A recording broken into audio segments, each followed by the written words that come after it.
welcome back to this episode of The Latest Thread. And today we are talking about Gammill education. And I think sometimes it can be a little intimidating when you just click on a class and read the description and you're not quite sure, what the finished product is. So we're going to show you a few of our finished. Some of them are drawing classes and some are actual samples that we're going to share today, just to give you a little more idea of the classes that we have up on Gammill Ed. So Sharon's going to share her screen.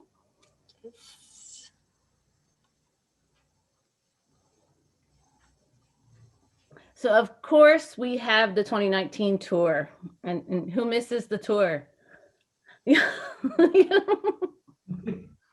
But it is still available. It's available for sale on the website. And I gave you a list of the classes that are covered in it. And it's the 2 full days. It's just that you're not there. You're in your own house and you could show up in your PJs and it doesn't matter. So anybody want to comment anything about the tour classes? Oh, they were awesome. We had so much fun, and we had a great time developing the classes, and we had great feedback from the students that took the classes, that they were all just the way we kind of planned them were so that you build on things that you learned in the previous class. So it was like this little journey over 2 days. Which was your favorite class from the tour? Bill, as you will. See, I like the take control, because that's how I think. Like, do this, then add to it, then add to it. Yeah. Well, I think go ahead, Deva. And I want to add too, yes, it's not the same experience, taking it in person and hanging out with your friends, but the big benefit, I think, for taking the online track is that you can, leisurely take it. You can go through the whole class at once and then watch it again and stop when you need to stop. You can have your fabric prepared and stitch after each design. You're totally in charge of how you want to take the class, not like how somebody else presents it to you in a in-person setting. So to some people, I think that's beneficial, especially if you're more of a beginner, because then you're not feeling like somebody's watching what you're doing. So you may even get more out of it than you would, in person. Yeah, I like that rewind feature, because I'm a daydreamer. So half the time in class, I'd be like, what? So you can rewind. And to me, that's a good thing about online classes. Mm-hmm. So go ahead and check that one out. So our next class that we have on Gammill Ed is Fill It Fast. And this is one of our shorter classes. I think this one's right about an hour. You'll notice the fluctuation in prices because some of our classes are 3 and 5 hours long of actual videos. So some of them have major content, but this is one of our shorter ones. And Sharon, you want to talk about that, the pricing Sure. of classes? Yeah, it's a really cool feature that Gammill has built into the way you can watch the classes online, because you get to watch it the first time, but then you can have continued access to it. And I think that's really, really smart, because I don't know how many people take a class and go home and don't use what they've learned right away, or they don't have time, or for whatever reason, they don't put it into practice right away. And so they sometimes forget what they've learned. So you can have continued access to the class for just a teeny amount that you can go back and refresh your. And that's and sometimes you take a couple of times for things to sink in. So that's a monthly, right? So the $49, they get access for 1 month, right? Yes, and then $5 for each additional month that you want to do it. So I mean, $5 for a replay is, yeah. When you sign up for the class, it automatically enrolls you in the subscription part of it. However, it does give you a notice in your email that's connected, to you. Then if you want to cancel prior to it renewing. So, you're in charge as to how long you want this to continue. But initially, you're only charged, the class amount, and then it renews at $5 after that. And there's no limit as far as I know for how long you can renew that. Okay. Well, that's a good option though, because I mean, yeah, But keep in mind the $5 is, only to that particular class. So if you sign up for several, you have to pay the renewal fee for each individual class. yeah. Okay, so well, in this class, we each do 2 different designs, and this is a drawing class. We draw it out on a digital whiteboard, and one's much easier and one's a little more complex. So that's a fun class too.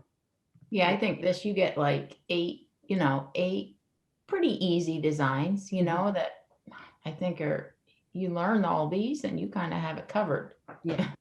Yeah, you can get to quilting real fast because I think that's a lot of people's problem. When they get to the quilt, they don't know which stitch to use and the more stitches you learn, you'll find out which ones are your favorites.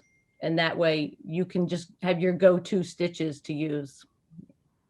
Well, and the whole premise behind a class like that is, I don't know about you guys, but I don't spend enough time, doodling.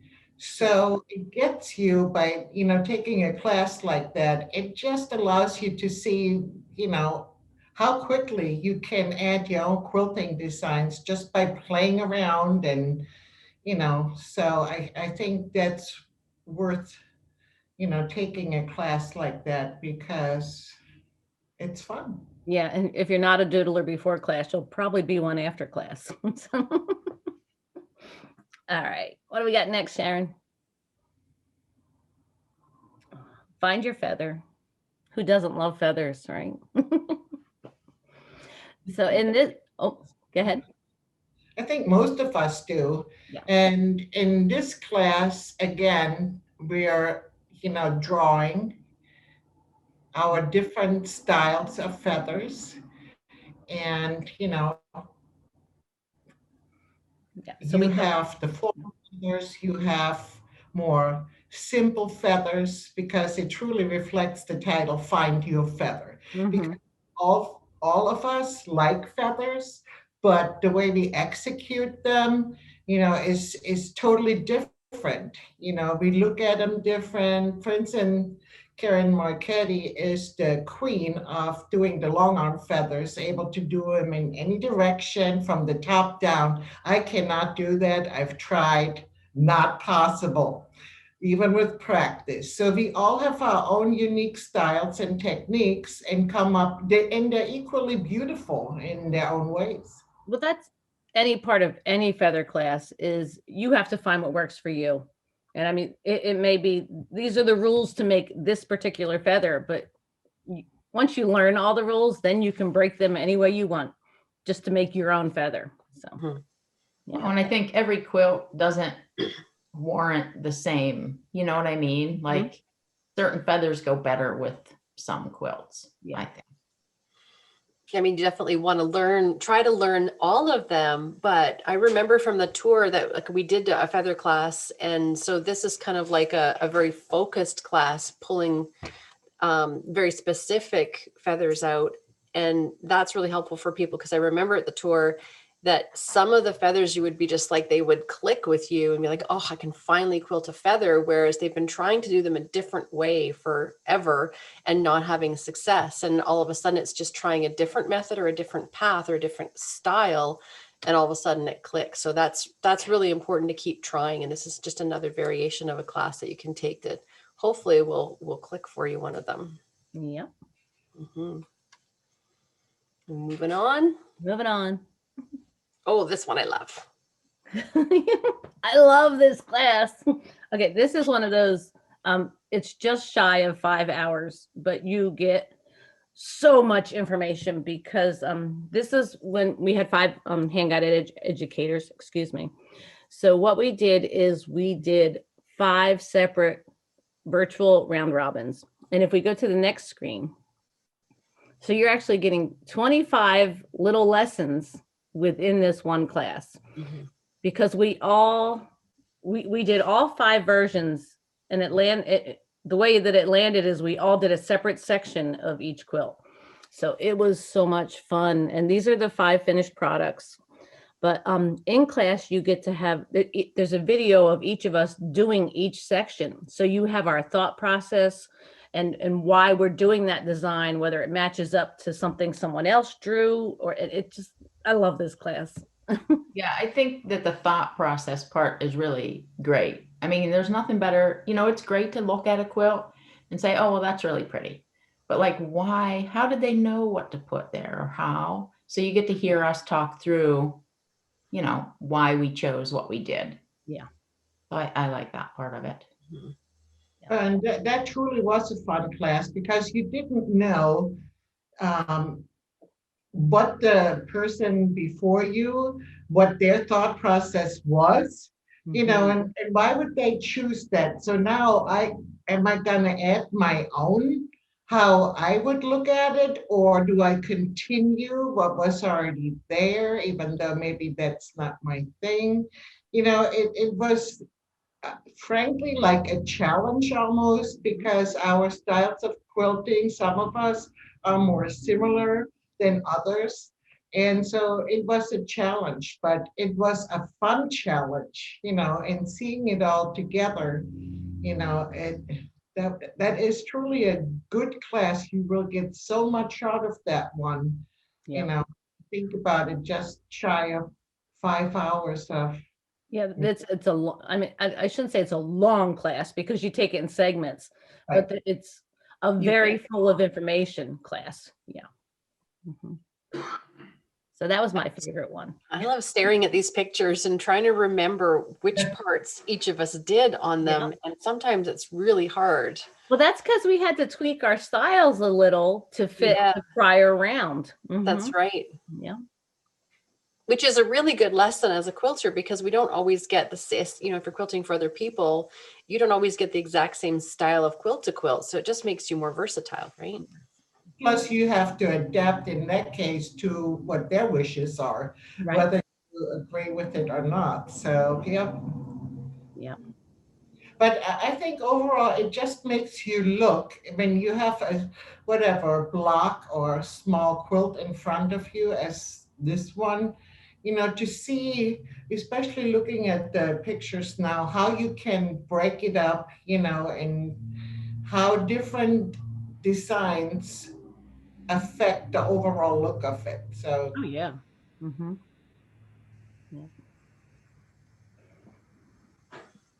Oh, another fun class. Simple piecing, maximum effect. So we all made a simple 4-patch wall hanging. I think they were like 10-inch blocks. So it was like 20 by 20. And we just wanted to see how the quilting texture affects the finished product. So you're going to see lots of eyeball candy with this one. This is another of the long ones that I mean, we have videos for all of our thought process again and stitching. Yeah. So these are 2 of the examples. So it's just a simple 4-patch, because we didn't want to compete with any piecing. We just wanted you to see all that texture and design part of the quilting itself. So there's 2 of them, and there's the other 2. This was a fun one too. Yeah. They've all been fun. yeah. Yeah. That's because we like what we do. Right. This one's my favorite. This is your favorite? The classes actually. So this is start with a stencil, and it's exactly that. We all picked a stencil, and then all 4 of us did a design for each of the stencils we chose. So that's, math. So it's add math. It's a lot. It's a lot. Okay. So this is 4 videos, and this one is more than 3 hours as well. So it's another long class. So we're not going to show you the stencils we chose, but all 4 of these designs are from one stencil. And then is Yeah. the most amazing part, that, you know, Because they don't look anything alike. I know. So No. that's the first stencil. This is the second stencil. And again, you wouldn't, if you saw these finished products, you'd be like, that's not the same stencil, but it is. You know, you get 4 different concepts of quilting one stencil. And that's the part I love, the amazing magic that happens. Well, and it's all just because everyone, I think, thinks so different, Yeah. Mm-hmm. you know, when you, And again, these are all from a stencil. I love that one. Mhm. Yeah. And all 4 of these are from the same stencil as well. And on this one, we break out our whole thought process, and then we share the finished quilted project. We don't actually film all of the stitching because some of these are really in-depth stitching, but you get the entire drawing and thought process of these finished designs. Mm. That's all of them. But, yeah, that's what we have. That's what the hand guiders have up on Gammill Education. And if you haven't checked it out, go check it out. Read the descriptions a little better than just us telling you. But we wanted you to actually see the finished products from those classes. Mm-hmm. And when we go to break, we'll actually have a little video of how the process is to sign up for the classes, in case you're unsure about that. So, okay, so when we come back from break, we are going to have the ideas for your quilt segment, and we have a guest, Lisa, and her quilt's really cool. So wait till you see those ideas. Hello, this is Mary from Gammill. In today's video, I'm going to show you how you purchase a tour class from the Gammill website. First, you open up your web browser and go to gammill.com. Then click on Education and Support, and then click Online Education. Scroll down a little bit until you come to Browse and Purchase Classes. You can browse through them, but for this one, I'm going to click on a hand-guided class. I'm going to choose Fill It Fast and say Add to Cart. Now you can add as many as you'd like, but for this one I'll just go on to Checkout. This is the screen that you will add your information. Sometimes it might autofill for you, but it's very important that you have an updated email and that you create an account password. Then click Continue to Payment. This screen is where you will add your payment information. After you have verified that everything is correct on your screen, click the I have read and agreed to the complete terms and conditions, and then click Place Order. You will then be directed to the Confirmation Received page, and after 10 seconds, it will automatically take you to the next page. This will show you that your account has been created, and you will need to go to your email to find your username so you can log in. So open up your email and find the one that says your account has been created. Scroll down and there you will find your username. Click back on the tab to open up the previous page and use the link that says click here to access your classes. Then type in your username that you found from your email and the account password that you created, and click Log In. This page will show you the list of classes that you have purchased, and you can click on one, and there it is. Have fun creating! Hi, welcome back. I hope you survived that little bit of blurb that we had there, an ad. And now we have the ideas for your quilt segment, and we're joined by Lisa, and you can see a little picture of her, the quilt that we're going to work on behind her. So Lisa, why don't you tell us a little bit about yourself, how long you've been quilting, and also about your quilt. Okay, I have been quilting probably like 10 or 12 years. I still consider myself a beginner quilter because I don't quilt constantly, but I've really gotten into free motion quilting, and I've finished a 12-week course in December about free motion quilting on my domestic love it. I'm just really want to do more with it. Got myself a used hand-guided Gammill and starting to practice on that. I'm all over the meander. I'm great with that. I'm going on to other designs. What I'm finding now is my biggest block is how do I quilt it? I have no directions. I just followed a quilt pattern to put the quilt together, but where are my directions to tell me what designs I should put where? Mhm. And this particular quilt I made last winter.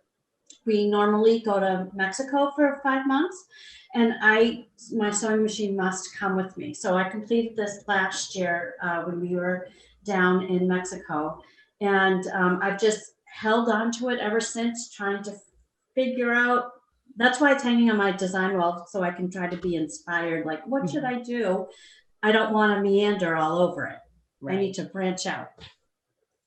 So you go to Mexico for 5 months. That's really cool. Yep. Where are you located the other? I live in, my husband and I are retired, and we live in a little tiny town called Spring Valley, Wisconsin, and we're 45 minutes from the border of the Twin Cities in Minneapolis. Okay, nice. All right. So, Makes sense why you go to Mexico. Yeah. Yeah. okay, I guess we'll get started then. I think Ava's usually up first when Sharon flips that screen. Can you make it a little bit larger if possible? I sure can. Okay, Lisa, I had read that you are learning, still practicing free motion. Yes. And so I thought I'm going to suggest something a little bit more, simplistic. But so in the blocks themselves, the star blocks, I just thought it would be simple to do a continuous curve design, a different one in the center of the star block, and then continue that out into the setting triangles on the outside. So essentially, in this particular case, I drew it so it can connect with the piecing, above. So you have connecting points. So you don't have to necessarily draw a grid. You can use the seam lines from the existing piecing as your, markers. Or you can draw a grid. And then I'm a feather lover, so I had to put feathers in the outside little triangles of the star block. So obviously there is many choices depending on how far you want to branch out. But I thought, the design in those triangles adjacent to the star blocks is fairly simple. Yeah. Then on the outside, I really wanted to emphasize the center of the quilt.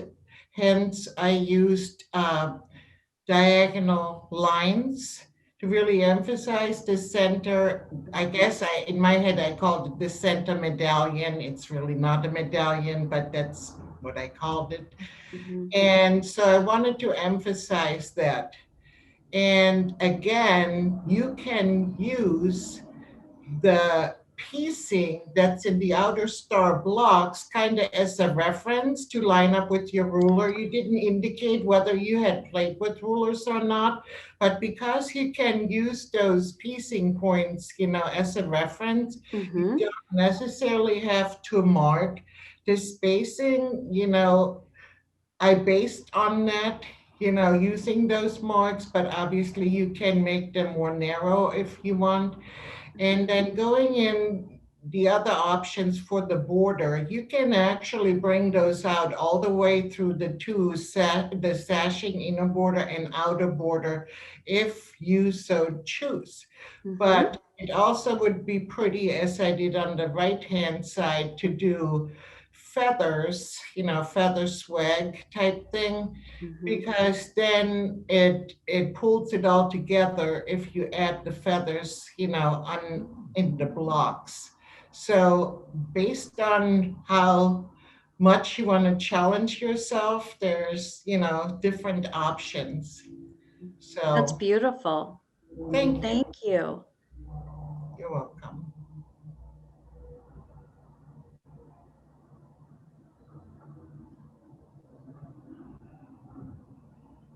This one's mine. It looks horrible with those blue, but it's the only thing that would show. So I kind of went with the Christmassy winter kind of thing Yeah. and chose holly because it's really easy to stitch.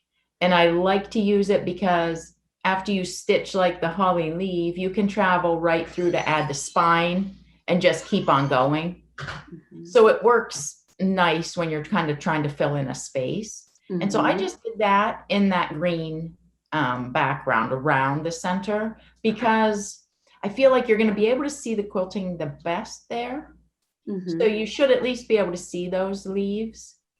And then, so I kind of generally will pick a theme. And because I picked the leaves and the loops, I kind of just want to make sure that that carries somewhere else, through the quilt to make it all tie together. So in the print, kind of open squares, I just would draw a line to divide the block. Oh, and an X, you can see it kind of up there to the left.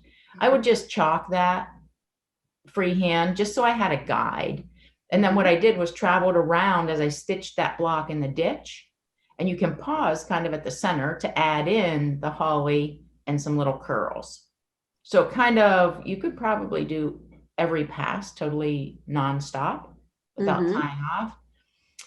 And then in the actual star blocks, I did just the loops by themselves in the light background areas to kind of make that star pop.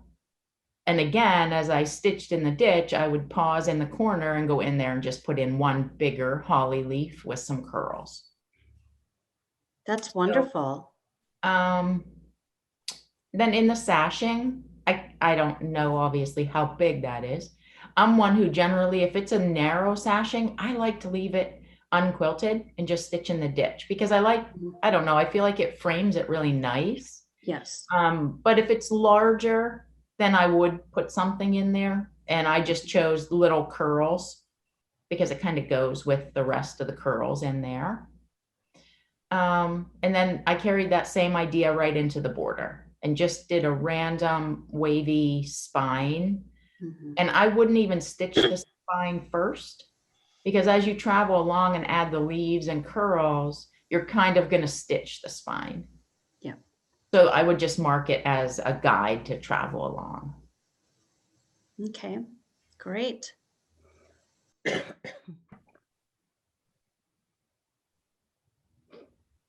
So this is my drawing, and Sharon will zoom in a little bit.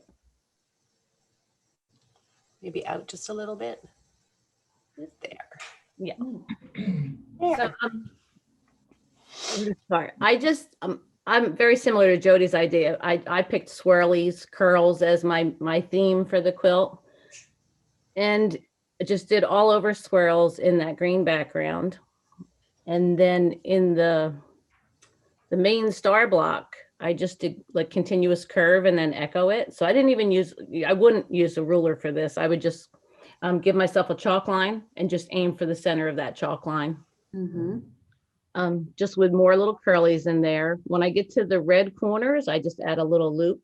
You can put a tiny little curl, but again, we don't know the size. So if it's real small, I'll just put just a loop in there.